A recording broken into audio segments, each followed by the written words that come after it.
muito bem-vindos.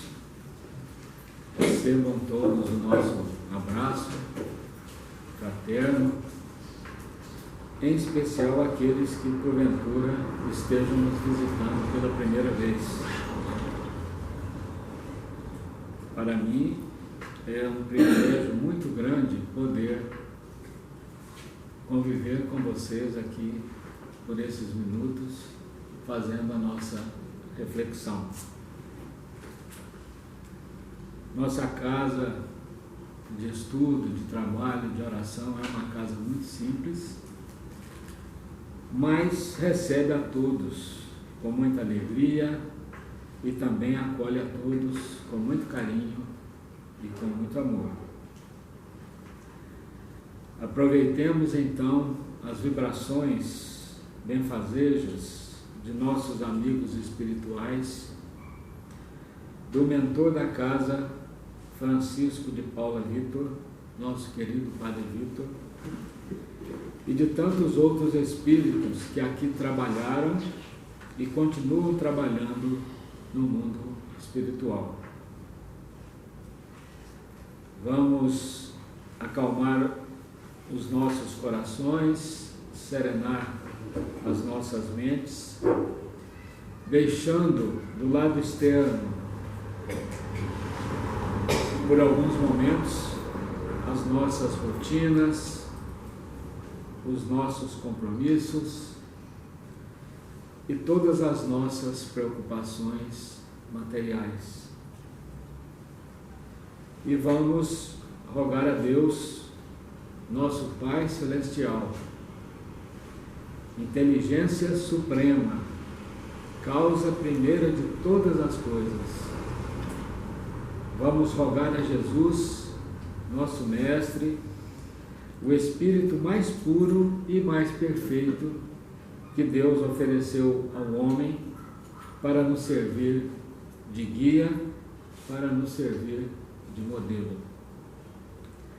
Vamos rogar também a espiritualidade superior, em especial aos nossos anjos da guarda, nossos verdadeiros guias espirituais. Hoje, por sinal, não sei se vocês chegaram a ter essa informação, hoje é o dia dos arcanjos, né? Então vamos também rogar a eles, né? Os arcanjos os anjos são espíritos de uma elevação muito grande e que são responsáveis por nos trazer grandes, boas notícias, né?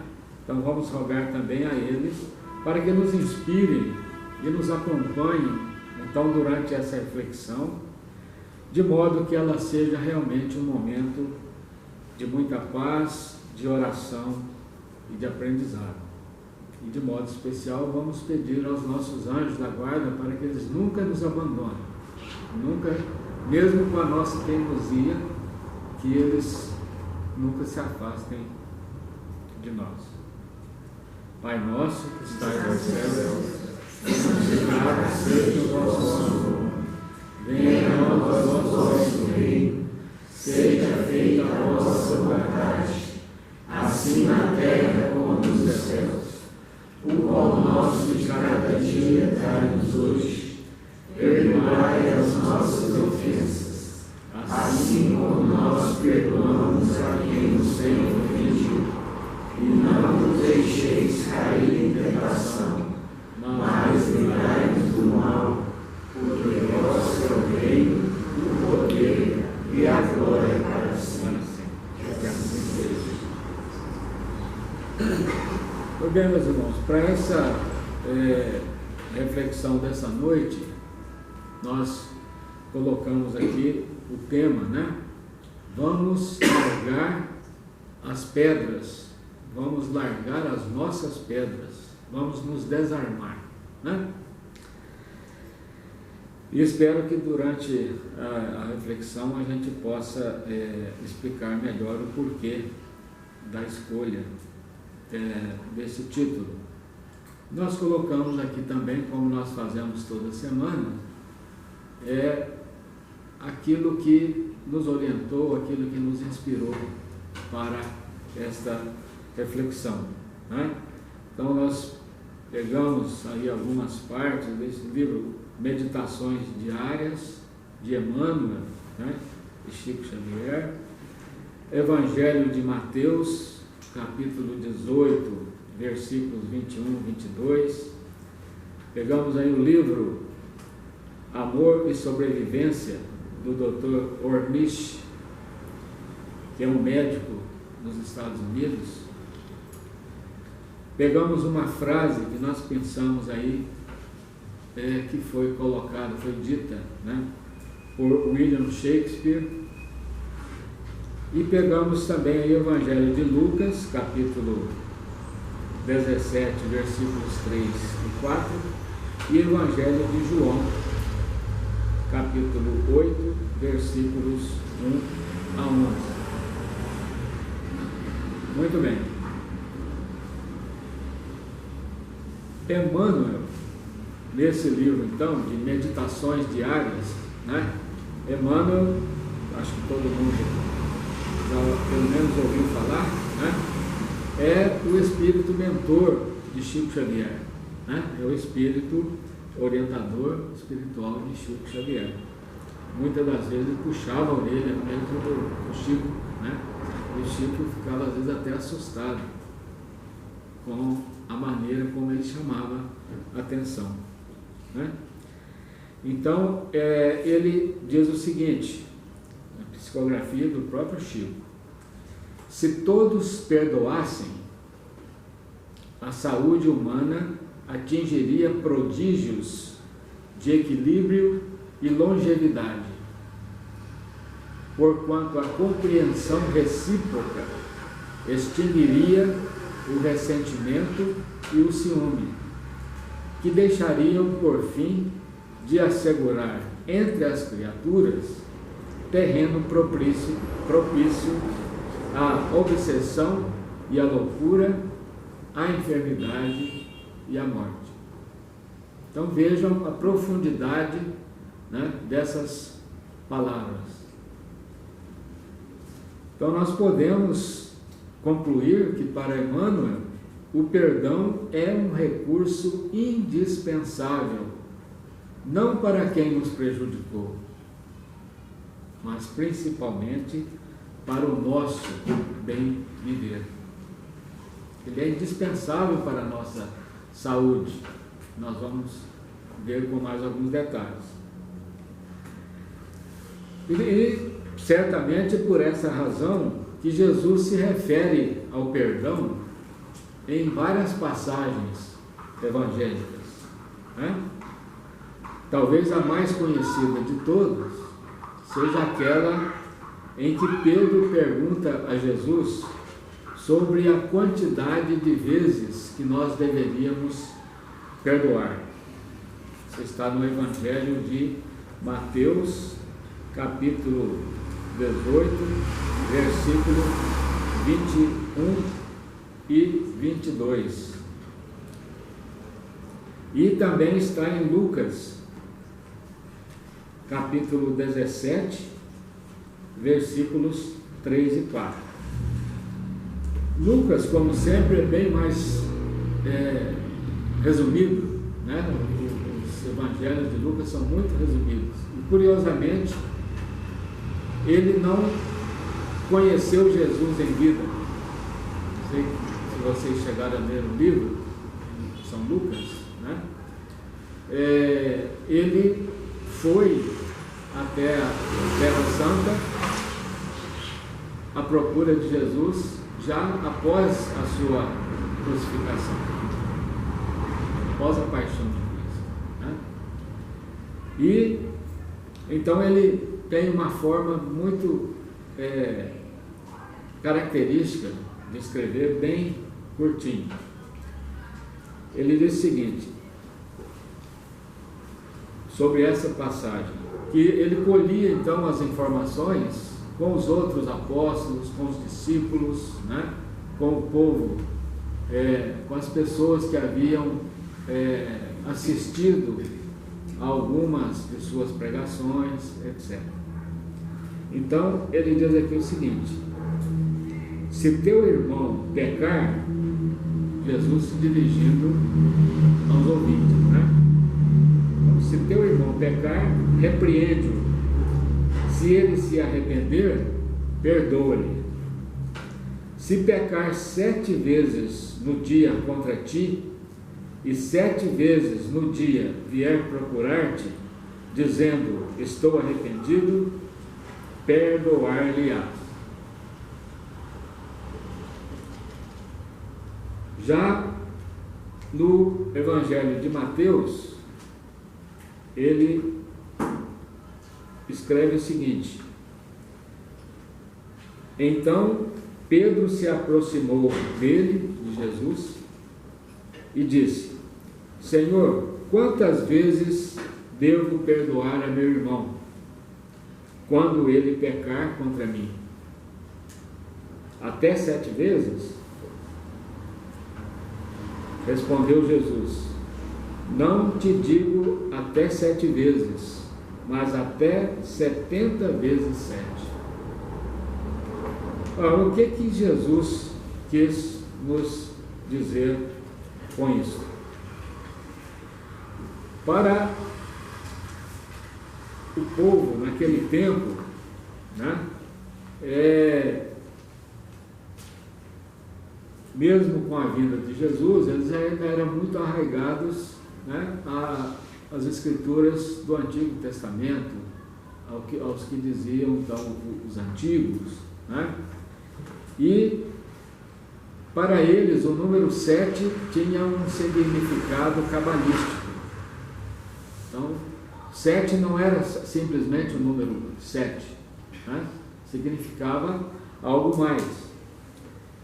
E então Jesus, ao afirmar que ele deveria perdoar 70 vezes 7, então isso aí praticamente equivalia a dizer que deveria ser perdoado quantas vezes fossem necessárias, né? Ou talvez até um pouco mais. Nós devemos perdoar sempre, né? Existem inclusive muitas diferenças entre traduções, né, com relação a isso.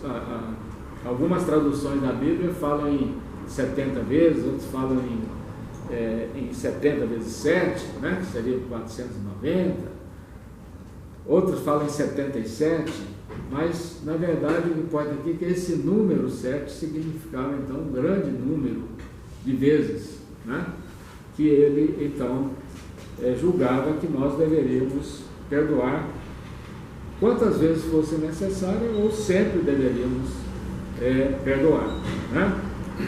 Muito bem. Muitos de nós temos dificuldade em perdoar, apesar da constatação, e agora até mesmo científica, né? Diversos artigos científicos, diversos trabalhos científicos comprovaram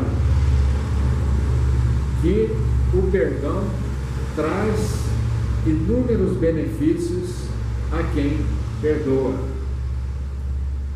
Agora, essa dificuldade que nós encontramos em perdoar é porque ela está, em parte, ligada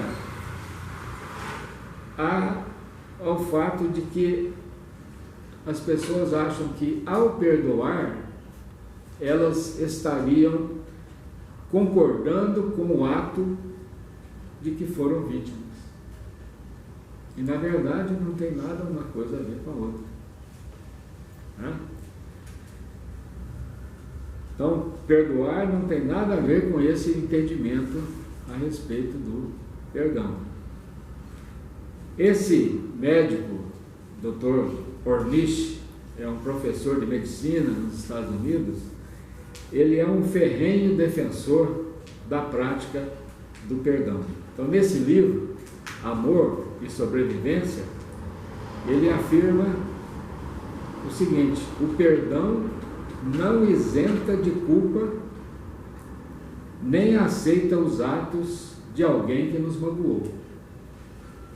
Ao contrário, ajuda a nos libertarmos da dor e da raiva crônica, da separação e do isolamento.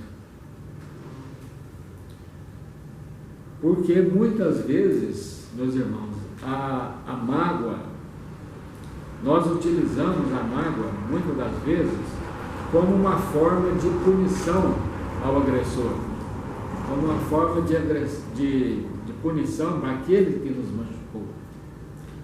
De forma, então, inconsciente, né? Nós queremos mostrar ao ofensor que realmente nós estamos destroçados, nós estamos acabados, né? Achando que com isso nós vamos aumentar o seu sentimento de culpa, né? Então nós fazemos isso às vezes de forma inconsciente, mas para supostamente castigar aquele que pecou contra nós. Mal nós sabemos, porém, que nós somos os maiores punidos. Nós somos os maiores punidos quando nós cultivamos essa mágoa, né? Quando nós não abrimos mão do ressentimento. Então, perdoar, meus irmãos, é um benefício que se faz a si mesmo. Benefício que nós fazemos para nós mesmos. É trazer a paz de volta à nossa vida. Perdoar é um poderoso remédio para a nossa saúde física, emocional e espiritual. Como eu disse, já está provado, inclusive cientificamente, que a mágoa crônica, o ódio, a raiva e a culpa deixam o corpo físico tenso, agitado, intranquilo, deixando então o organismo em um estado permanente de alerta. Isto quer dizer que o nosso corpo, ele gastará a maior parte da sua energia para se manter vigilante em função daquele sentimento, daquele ressentimento, né? E dessa forma não resta muito mais energia para manter o corpo ativo e saudável. E aí vem então a doença, né? Nós estamos dando entrada à doença em nosso corpo. Por outro lado, o perdão, por nos trazer certa calma, tranquilidade, relaxamento, promove a cura e promove também a longevidade. Nós passamos a viver mais e passamos a viver melhor com o perdão. Eu coloquei a frase aqui do Shakespeare, né? Acho que também todo mundo conhece, né? Ele foi poeta, dramaturgo, ator, né? Talvez seja o dramaturgo mais influente no mundo, né? E ele diz uma coisa que eu achei muito interessante e que se aplica aqui no caso. Ele fala o seguinte: guardar ressentimento é a mesma coisa que ingerir o veneno e esperar que o outro morra, porque está fazendo mais mal para nós mesmos do que para o outro, né? Isso é muito verdadeiro, então, para quem vive apegado às suas mágoas, aos seus ressentimentos, que não perdoou, né? E o perdão também é, portanto, um antídoto eficiente contra a loucura, porque o ressentimento, quando cultivado de forma intensa e sistemática, ele desarticula as nossas engrenagens psíquicas e nos leva a perturbações de ordem mental e emocional. Devemos, então, irmãos, ficar atentos, né?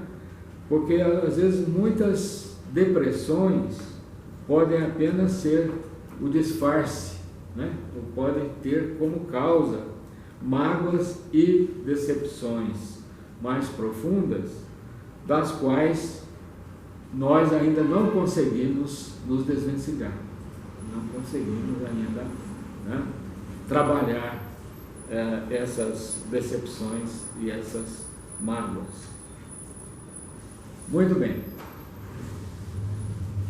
O ressentimento, então, ele pode ser uma porta aberta à obsessão, né? A doutrina espírita nos explica que a obsessão, assim, resumidamente, né, em poucas palavras, nada mais é do que uma influência espiritual negativa entre nós e espíritos infelizes, e que se estabelece devido a algum laço de sintonia. Nós já falamos aqui em outras oportunidades, né, que tudo no universo é energia. Então a sintonia é o que domina quase todas as relações, né? Não só entre encarnados, mas também, principalmente, entre encarnados e desencarnados, né?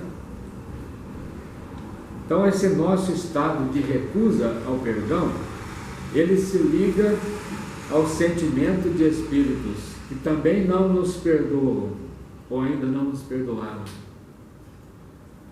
do mal que nós fizemos a eles próprios, do mal que nós possamos ter feito a pessoas de suas relações, né, nesta existência ou em outras existências, né? Então é preciso que a gente fique bastante atentos, né? Agora, quando nós perdoamos aqueles que nos ferem, o que acontece? Nós sensibilizamos o coração dessas almas atormentadas, que passam então talvez a nos ver com olhos mais tolerantes, já que nós mudamos o nosso padrão da nossa energia. Então é uma forma com a qual nós quebramos esses elos de sintonia que nos mantinham ligados a elas. Então nós passamos a viver um outro patamar de energia, começamos a ficar, né, não ficar em tanta sintonia com esses irmãos infelizes. Então, meus irmãos, perdoar é compreender que todos somos, a um tempo só, nós somos ofendidos e ofensores. Nós nunca estamos, né? Nós passamos por diferentes situações, diferentes encarnações, né? Por mais que nós tenhamos feito uma programação, né? Aqueles que já puderam participar da sua programação para a sua reencarnação seguinte, né? Mesmo nesses casos, às vezes ele quis colocar uma prova ali que ele ainda não está preparado para conseguir suportar, né? Então, nós somos ao mesmo tempo não somos só ofendidos, certamente nós somos também ofensores, né? Então, esse autor aqui, ó, que eu utilizo muito aqui nas nossas reflexões, Zé Carlos de Luca, nesse livro aqui, tem um capítulo que ele fala sobre essa questão do perdão, né? E ele falando sobre o tema, ele nos remete ao Evangelho de João, capítulo 8, versículos 1 a 11.